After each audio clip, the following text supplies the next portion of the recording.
We are coming to a really important part of the day, and our next panel is going to talk about something you guys are all very focused on, I think, and that is the role of Amazon and how do we work with Amazon and marketplaces in a way to have them work harder for us, right? And it's a very complex relationship.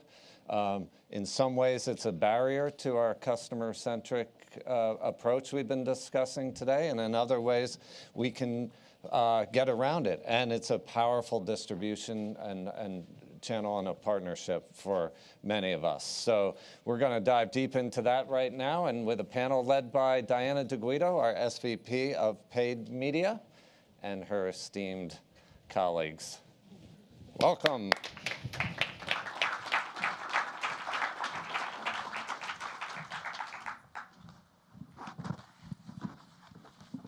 All right, so we'll do some quick introductions. So I am joined by Sammy Frankel, who is a director of paid media at PMX, as well as Benjamin Spiegel from MMI. He's the CEO of MMI. So we have a very fun and interesting topic. Glad everyone could stay and enjoy this panel. But before we start, we're going to ask a couple of questions to make this a bit more interactive. So how many of you have actually purchased a product on either Amazon or a marketplace in the last month? Okay. What about in the last week? How about in the last 5 hours? Ooh, okay. Awesome.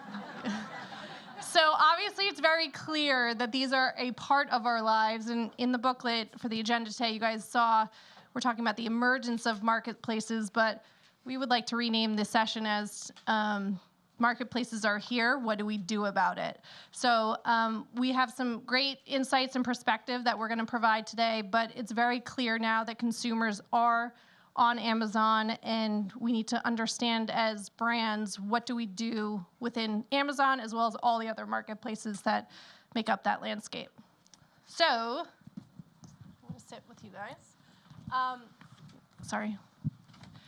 As we just recently talked about, it's not just in the U.S. that marketplaces are taking over overall market share. Obviously, within China and the other global markets, we're seeing an increase in share. So whether you're a brand that has a global footprint, it's definitely something that you need to think about, also outside of the U.S. So with that, obviously, 38% of consumers are starting their online search on a marketplace. So again, we'll talk a little bit more about the overall strategy, but as brands, we need to be there. And as a result of that, Amazon, as I'm sure you guys are well aware, took over almost 50% of holiday retail sales in 2017.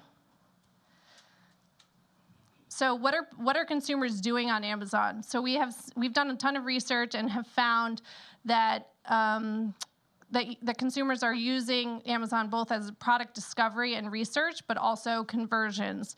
So 22% of users aren't going to look anywhere else if they find a product that is suitable for them within Amazon. And more often than not, people are using Amazon as that starting point for online purchase or product discovery. How is Amazon winning? Pretty straightforward. Immediacy, convenience, speed. All of us, I mean, I was sitting next to Sam today, and she ordered Mark Penn's book within the hour of him talking about it. So she'll get it tomorrow. So I think it's just, again, just the convenience of being able to quickly check out and get to what you need, within the next day. So every brand must have a marketplace strategy. So we're going to talk to Sammy and Benjamin just to get their perspectives on what it takes to be a brand and come up with a holistic strategy. So just 3 key pillars for us is understanding the landscape. What are your competitors doing? What is your product distribution strategy? Optimizing your content. So believe it or not, you actually do have control over your brand on Amazon. How do you go about doing that? And then leveraging the power of the different advertising platforms, which is AAP and AMS, and which Sammy will talk about a little bit more. Okay, so now we're going to talk a little bit about the overall media mix, and would love to get both of your perspectives on this. So given the Amazon and other marketplaces out there, how are you seeing brands adapt and change their overall media mix to account for that? I think for us, it is a big opportunity for brands that historically haven't sold directly to consumers, that didn't have, like many of you, e-commerce capabilities or the ability to do collections, fulfillment, shipping. So for them, it's an easy way to sell products online without having to worry about how do I fulfill, how do I collect, how do I provide customer service for this process. So it's been very, very interesting to see that growth. And having it as a one-stop solution that also includes the marketing. If we think about that, Amazon competes with some of our brands for top spots in Google, in Facebook, in retargeting. It has been an interesting shift away from some of the traditional channels to drive to the brand side, but saying, hey, what is it when we drive directly to the marketplaces where consumers already have their credit card on file, they already have a basket, they have been filling for a while. It's much more seamless and frictionless. And it's been a good alternative to having to invest in your own e-commerce capabilities, where some brands, they have a challenge figuring out what's the right basket size to even do e-commerce. If you are selling one product and it is $9 maximum price, does it really make sense to set up an entire e-commerce capability workflow? Can you still make money if your basket size is never going to be larger? So that's been for us the most interesting change, is figuring out, instead of driving to brand.com for whatever purpose, actually driving directly to these marketplaces and focusing and investing there. I think on the retail side, from a media mix standpoint, while for a lot of our brands and retailers, it's a part of the conversation, oftentimes that budget for media is coming from another part of the organization, whether it be the wholesale team or brand marketing team. But as it relates to media for, and we'll get into this a bit, what you can do if you're not selling on Amazon, we have been incorporating the use of Amazon audience data as a part of different display campaigns that we're running for drive to brand site programs. Great. So by show of hands, how many of you guys are currently incorporating Amazon into your overall marketing strategy? Okay, great. So Sammy's going to talk a little bit about how brands should either ignore, which we don't recommend, compete or collaborate with Amazon and, again, other marketplaces.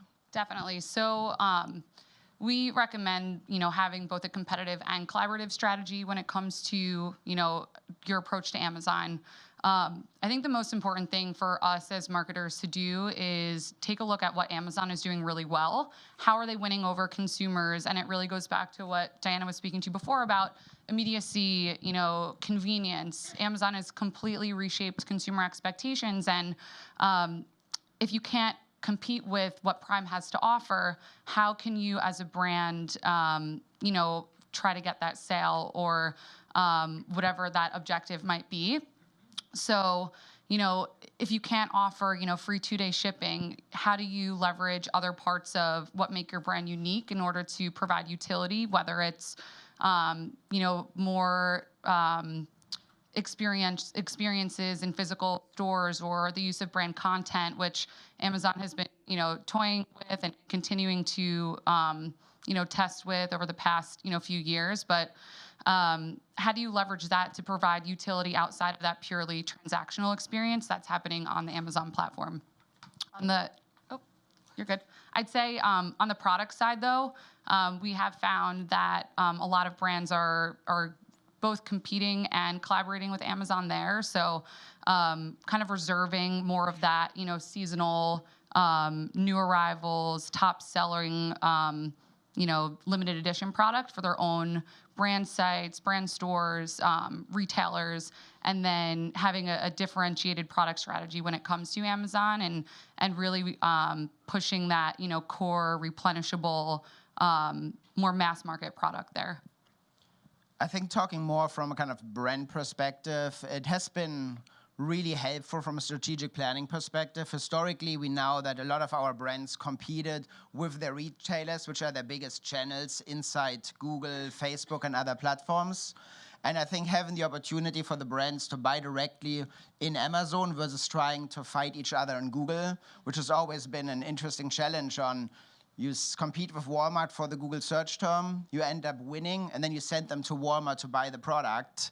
So it's always been strategically a challenge, but now having the ability to say, okay, the retailers with their bigger budgets, they can afford higher bids, let them win in Google. We focus as the brands on some of the marketplaces and win in there where some of the retailers don't play. So I actually think it has helped a little bit clarify the role, where do we win and where do we kind of pass and play. So for brands that don't, Hello? I'll try that. No? I'll just talk loud. Okay. Amazon Prime now has batteries we can get. For brands that don't actively sell on Amazon, can you give some insight into other opportunities, maybe from both of your perspectives on what they can be doing specifically? Sure. So as we've been talking about a few times today, a lot of users are consulting Amazon for product discovery, product research, and for some users, it could be their first interaction with your brand or your product. So really, owning that content experience from the type of descriptions or featured on product pages is really a great way for brands who aren't selling. They can register their content through brand registry, and we got a new microphone, and help control that experience there.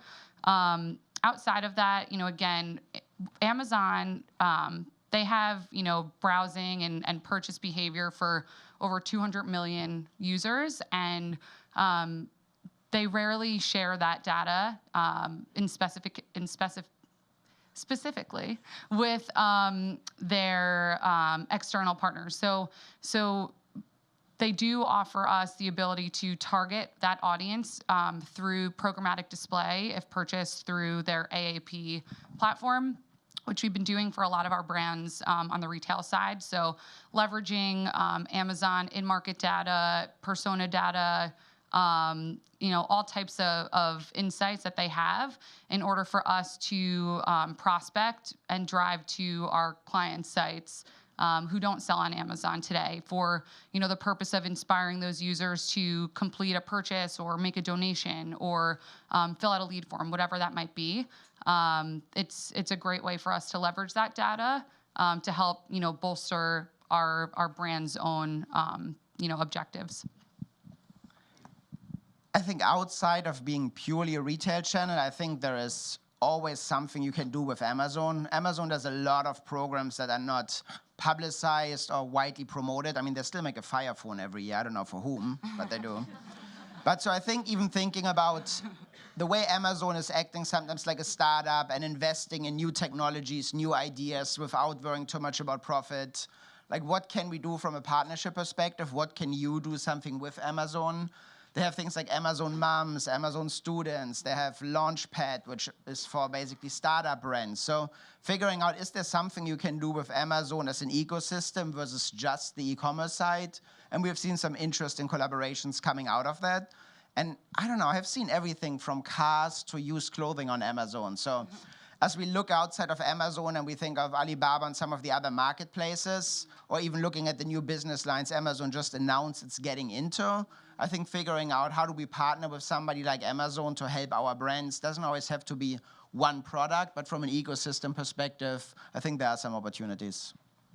Did you want to add something? So along those lines, a lot of our clients and brands have expressed challenges in terms of how do they maintain their brand voice and tell their brand story within Amazon. So can both of you give perspective on how they would continue to maintain that? Sure.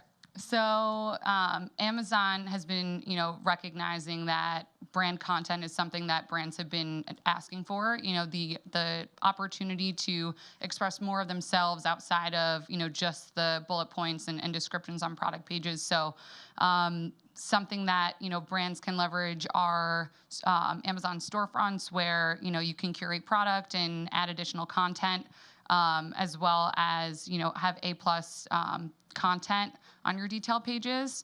Now, there's definitely room for improvement, and I know Benjamin has some ideas on how they're currently approaching it today. But they recognize that it's a concern for brands, but it's a work in progress, I would say. I think it's a little bit a perspective of what can we touch and what can we modify sometimes. We had SKU pages within Walmart we could optimize for the last 6 years, and no brand ever went and wanted to redesign its Walmart SKU page. So I think it's a little bit also a question on why and what's the purpose. I think for a lot of our brands, yes, there's a reason for discovery, optimization. I want to make sure I have the right keywords in there and have the right descriptions and right visuals. But if we're also looking at browsing behavior for the more common products, most people don't scroll below the page. A lot of it is still purchase, reorder, some of these mechanisms. So I think when you maintain 700-800 SKUs inside the catalog, kind of prioritization on where do I want to put a giant A+ page there, what should be in there, how do I close the sale, I think is something that's definitely kind of not looked at enough today, but I think it's more neglected from a search and discovery perspective and making sure the content in there is searchable, is stuff consumers actually type in, versus taking a flat picture of my website and trying to squeeze it in there that has content that's useless. And one little tip, it's A+ pages are actually not indexed by Amazon. They're indexed by Google, but they're irrelevant for the internal Amazon search. So what a lot of brands do right now is put all the useless stuff in the description, which is indexed, and put all the keywords in the A+, which is not indexed. So kind of thinking about where do I want to focus on and make sure in the bullets above the fold I have my closing points and making the sale is something brands should focus on before spending massive investments on a beautifully designed A+ page, in my opinion. So keeping on that topic, what would you say are some of the barriers or challenges that brands have as they're entering into the Amazon landscape and marketplaces in general? Benjamin? I have a long list. Do you want to go first? Yes, I will go to your long list. No, not that. I mean, it's Okay. the list before that. Cue you up. Okay. I think there are two buckets to that, actually. I think one of them is from a business perspective, is Amazon is competing with some brands. Amazon launches their own products. Every day you find Amazon socks, Amazon paper towels, Amazon batteries. And I have worked personally with some brands that said, Amazon is our future. And a month later, they launched a white label product that competes directly with them. So I think as brands starting to work with Amazon, Amazon is not like Walmart. You don't have a 20-people customer team that works with you. You have one buyer per category. And if they decide your product doesn't make a profit, they will remove it from the inventory, no matter how much you have spent on ads against it or custom A+ experiences. So they're very different to work with. They're much more a machine and an automated system versus what some brands are used to, which is, I have my buyers over here, that's my team, they help me with placement. It's much more self-service and algorithmically driven. Kind of that being said, as we're thinking about people and how they discover things on Amazon, it's search. They're typing something in the box, they're looking in Google and landing there. People don't tend to browse. So having things like quality SKU content, images. People still want to look at the product for some reason from all sides. The label, how big is it? I mean, if you see the trend of people holding these products there, it's actually proven to improve conversion rates. Either they're afraid they're buying too small packages, I don't know what it is, but there's some of these basics like having the maximum number of images of the label, of the ingredients, top, bottom on there, helps converting. Product titles, like there was this whole trend of keyword staffing for the longest time. You'd have these overly long titles. It's people want what is it, what's the size, and what's the price. So sticking really with the basics that they want is important. When you get on the Amazon product pages, you have these nice bullets on top. That's what people read. So many brands use it to put in their ingredients or stuff they don't want. It's really the 5 bullets to close the sale and make your point on why to buy your product. If you are not prime, if you are not in stock, if you are low on stock, if you are questionable at all, they will assume that you don't have the product. If you are not sold via Prime, they will not buy the product. One of the biggest things as we think about ratings and reviews is always, when we talk to brands the first time, it's amazing to them. Right now, page 1, everything is 4 stars and above. If you have 3.75, you're not on the first page. You're not even considered. Ratings and reviews, if you don't have at least 500, you're not going to be in the top. That's the average amount of reviews for a top ranking. So when you're going into Amazon as a new brand, no matter how much money you have, if you are not prime, and if you don't have enough ratings and reviews, you are not going to perform. People don't buy it, no matter if they're now the brand or not. It's really, really important. The other aspect is to go in successful, you have to go in fully via Prime. Like if you do third party, people don't buy it. They have no guarantees there, they're afraid. The other thing from a brand safety perspective is you share one product page. If you have 10 retailers selling your product, you share one product page. And often if we look at ratings and reviews, the negative comments on our brands are from third parties that shipped a damaged box. It's literally, I hate the product, and you look, it's because it came too late or the box was broken. So making sure that you control your SKUs, you control your inventory, and no shady third parties trying to sell it is crucial. Do you have anything to add? Are you good? No. Okay. So outside of Amazon, what other opportunities are out there? What are others doing in terms of marketplaces? Yeah, so Amazon is obviously for many brands, the biggest sales volume opportunity or, opportunity from an audience standpoint for other parts of their programs. But Walmart, Jet.com, Target, and then, the likes of what's available via Criteo Hook Logic. So there are a lot of multi-brand retailers that have opened up their inventory on their search pages, on their category pages, browse pages for brands to help to elevate their products on those search results for generic searches or just, again, for just general browse and category pages. And a lot of brands are interested in this and interested in participating because on some of the retailer sites, the algorithm for ranking products pulls from, the products that have been on site for the longest, that have the most history, as opposed to leading with product that is priority or new or top sellers. So from a brand perspective, it's a great way to make sure that on these search and browse pages that the product that users are seeing is product that is priority for you. So I think it's interesting, if we look at the landscape out there in eBay, I love that the eBay logo is on here because all of a sudden our brands are asking on how do they get on eBay, which has been around for so long and always had great data to sell. But I think it is a little bit also, if we look at Hook Logic, for example, which simplified manages the ad inventory for everything but Walmart, and think about it's different from it because it's really more a display play versus Amazon, which is much more a native play, and it's really featured products versus kind of native looking ads. And I think as we look at all these platforms, it comes a little bit back to prioritization. And the interesting conversation we always have is with Amazon and brands that want to launch there is Amazon itself is giant. However, if we go down to one category or one product group, like the search volume for shampoo is actually tiny compared to Google. It's, yes, Amazon is a giant marketplace, but if we look then at a specific product group or category, the volume and the amount of transactions is actually tiny from a business perspective. So going in and saying, okay, we want to invest in multiple of these platforms and have best looking SKU pages, best looking ads is still a challenge because people still, at least for a lot of our brands, they still go to the store, they still use the traditional channels. So yes, it's important for our clients to be there and be kind of the first cart, the first time somebody orders this product online to be in their cart. But from an overall business perspective right now, it's let's win on Amazon or one of these platforms that works best for our customers and then focus on the next ones. Because right now, again, volume is still not where it should be. What about product distribution strategy on Amazon and any of the other marketplaces? Some clients are putting all products, select products. What would you say is a recommended strategy around product distribution? I think a lot of that comes down to what your business objectives are.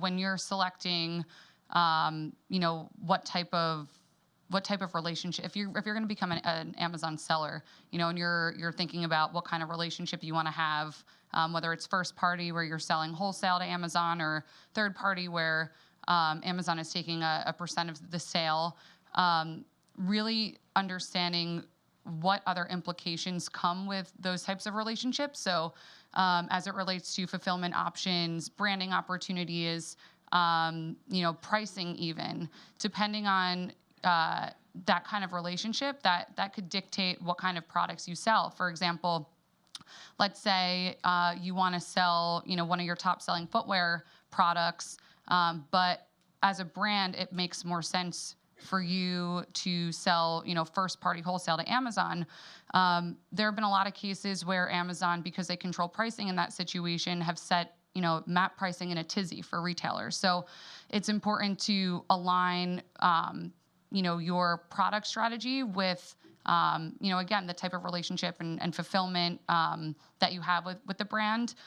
In the apparel space, in Q4, the top selling products were, men's Levi jeans, black, men's Asics, and the UGG boot that you think about when you think of UGG. So again, very core replenishable product. That said, it's definitely changing. I mean, more and more influencers, in the fashion space are posting about what they've bought on Amazon as it relates to luxury brands.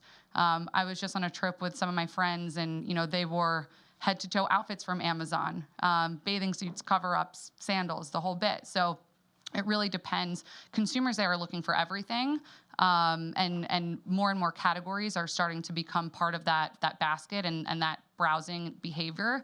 But again, when it comes to the right product strategy for your brands, I think it depends on what are the implications to your business, depending on what kind of relationship you have, and then backing into okay, what kind of product strategy, or leading with a product strategy, and then thinking about, how different types of Amazon relationships could, impact pricing or scale depending on your fulfillment strategy. If you're not Prime, there's a lot of trade-offs, I would say. I agree with all of that. I would say, as a simple alternative, I would say that in order to win, you have to make success on Amazon, you have to be on page 1. Yeah. In order to do this, you need to give Amazon a large enough margin opportunity. So as long as you have a product where Amazon can make enough margin on, it generally tends to rank really, really well, because that's what they prefer, because they get the most volume out of it. So it's a little bit less emotional and strategic. But for us, it came down with some of our brands having thousands and thousands of SKUs. It's like the ones where they can have the highest markup on and make the biggest margin on tend to perform best, and we get the best kind of results with. Okay, so to close, if you had to give recommendations on how to approach Amazon to everyone in this room, what would you say is your top recommendation? Benjamin, do you want to start? No, she can. Okay. Go ahead. Oh, I've been leading off. You could take this one. I would say, A, do it all or nothing. Amazon is not the place where you can kind of dip your toe in the water. You got to have enough inventory so you can ship it to the Amazon warehouses.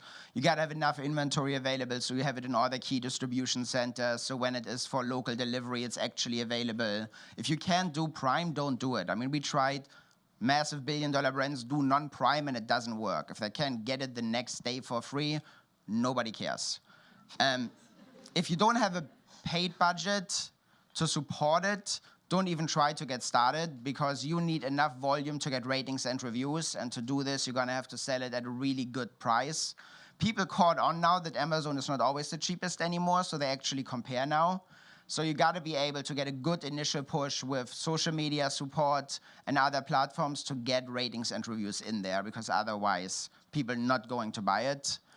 And then I think lastly, it is also figure out, how does it align with, is anybody from Google in here? How does it align with Google? Amazon is a big bidder on paid search. If you both drive up the auction price for your term, you and Amazon, and you bring them to your brand site and send them back to Amazon, doesn't always make sense. So figure out, do we let Amazon win in paid search sometimes? And where do we focus our paid search spend in Google on to kind of make up for that? Tough act to follow. But, again, it goes back to, what are your business critical objectives? And, if your consumers, if you're a brand and your product isn't currently sold on Amazon today, chances are it will be in the future. I mean, any person, any company, can sell products on Amazon. So thinking about your strategy, whether it's from a selling standpoint, if you're a brand, or if you're a retailer, starting to work with your manufacturer brands on figuring out how to get some skin in the game there too. I agree with everything Benjamin said. I would, look at, what your business objectives are, where your consumer is. Your consumer, again, like we've been talking about today, is going to purchase wherever they want to purchase, if it's on mobile, if it's on Amazon. So being there and being a part of that customer journey is going to be critical to your success.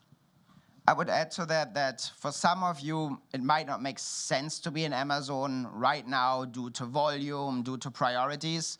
The big assumption is that if you have been in someone's first cart in Amazon, the reorder rate is so high, and right now a lot of brands doing Amazon non-profitable because they want to make sure that they are in people's first time they have a shampoo or whatever it might be in their online cart, that they are in there. And if you decide to go into Amazon, don't be like some other people, like get logged into the account. Look around, what are the options in there? Like Amazon is a very different beast, and having a good understanding if you're running an Amazon campaign is crucial. It lets you test and do a lot, and it's not as complex as, let's say, Google, for example, managing an AdWords campaign, but going in there and seeing what are the mechanics of it, because more and more marketplaces are coming, and really understanding what can I measure, how do I play there, is going to be crucial for all of us from a knowledge and expertise perspective. Great. We're going to open up for questions.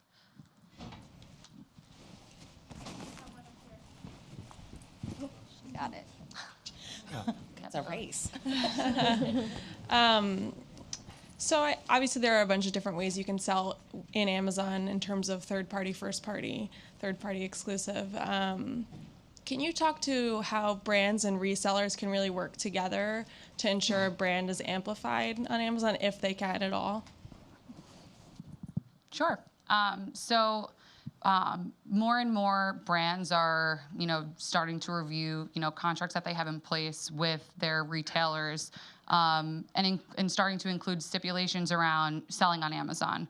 I think from a brand perspective, from the brand side of things, really doing research around, do we have the resources to manage, the Amazon channel ourselves, or does it make more sense for us to tap into some of our retail partners and give them exclusive rights, whether it's one, whether it's 5, however many, to sell product, and we're seeing that happen more and more.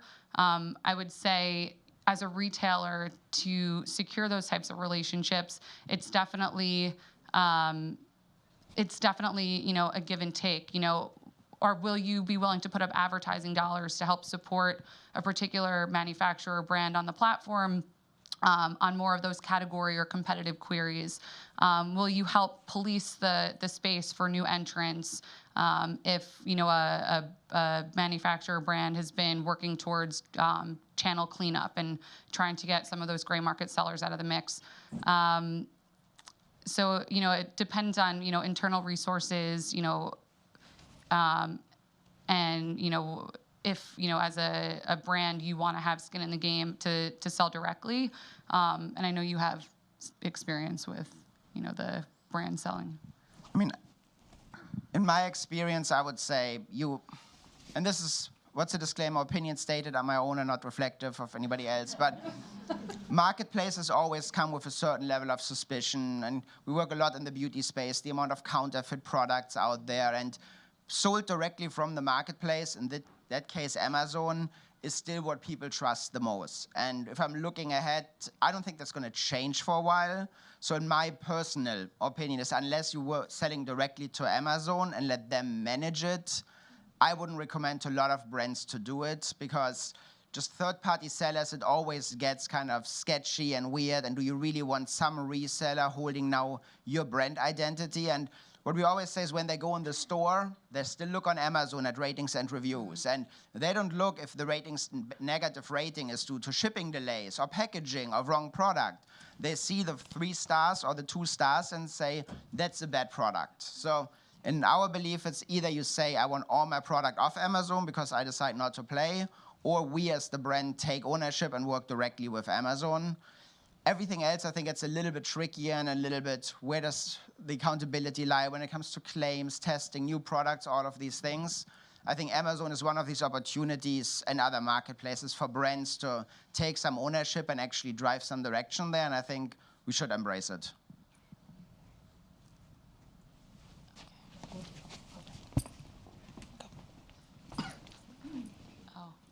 Thank God we got another question. Yeah, I know. Thank you. You talked a little bit about on the third-party side, the seller central side. Consumer brands could either go via another third-party reseller, or they can create their own branded storefront. So can you just be a little more specific about you're speaking about some issues, whether Benjamin or Samantha, on the gray area of the unauthorized resellers, but are many consumer brands that you know of doing their own branded storefronts, and how does that compare as a different marketplace strategy? So I think it's a little bit of a term perspective. Even if you sell through Amazon and it's Prime, you still control your brand storefront, your content. You can go in as the brand, claim the SKUs, and manage the brand landing pages, all of that. So, but maybe we can do another question, is that okay? Like, not that way, but has anybody here ordered something and chosen for some reason, like, is Prime a preference? Like, who else looks at it and says like, oh, it's not Prime, I'm not gonna order it? So I think it's a good answer a little bit on, if you don't have Prime and it's not fulfilled by Amazon, people just not buying it. Yeah, so back to the storefront piece of that. So Amazon has been, testing over the past few years how to provide brands with almost like a microsite, like within Amazon. So being able to curate the product experience, show additional, I want to say content, but descriptions about the brand. You're referring to the vendor central side, right? I'm talking about the seller central. Oh, on the seller. Marketplace side. Okay, on the seller side. I mean, it's a little bit more, I don't want to say affiliate game over there, but it's a little bit more, it's the people that wait until a product runs out of stock from the brand and then they sell it at a markup and they have their affiliate links. So it's more the eBay platform over here where we see a lot of people, I forgot the name, but it's like, you say that in game when they hide somewhere and wait for somebody. No, not that. It's not that. But either way, they basically have their price set like $20 over the brand and wait for somebody to say reorder, and they don't realize even that it's 10% overpriced. That's a lot of what we see from these stores and what a lot of our brands spend policing because they have wrong descriptions, outdated pictures, outdated inventory. They often buy like the last generation product, and then the brands end up with a ton of customer support emails on how do I translate the Gregorian expiration date into today. Okay, I think we're good. Thank you.